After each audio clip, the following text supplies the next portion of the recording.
आपण तुझ्या वतीने जी याचिका पाठवली होती ना ती मंजूर होऊन आली. तुझी या तुरुंगातून नागपूरच्या तुरुंगात रवानगी होने वाली आहे. आभारी आहे. हे केवळ तुमच्यामुळेच शक्य झालं. असं बोलून मला लाजवू नकोस. आपल्या माणसावर कधी कुणी उपकार करतं का? या खुदा, तुझ्यावर उपकार करणारा मैं कोण? माई, न केलेल्या गुन्ह्याची शिक्षा तू भोगतेच आहेस ना.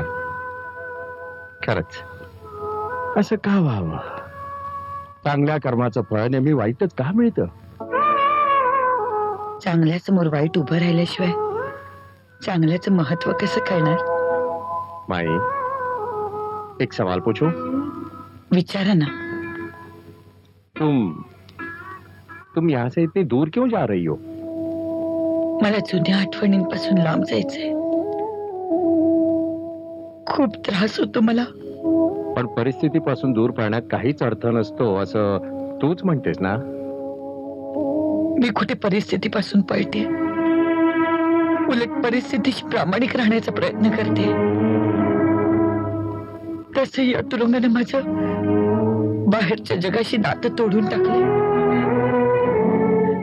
मी लांब जाऊन काही शेवटचे भावनिक धागे सुद्धा तोडायचा प्रयत्न करते.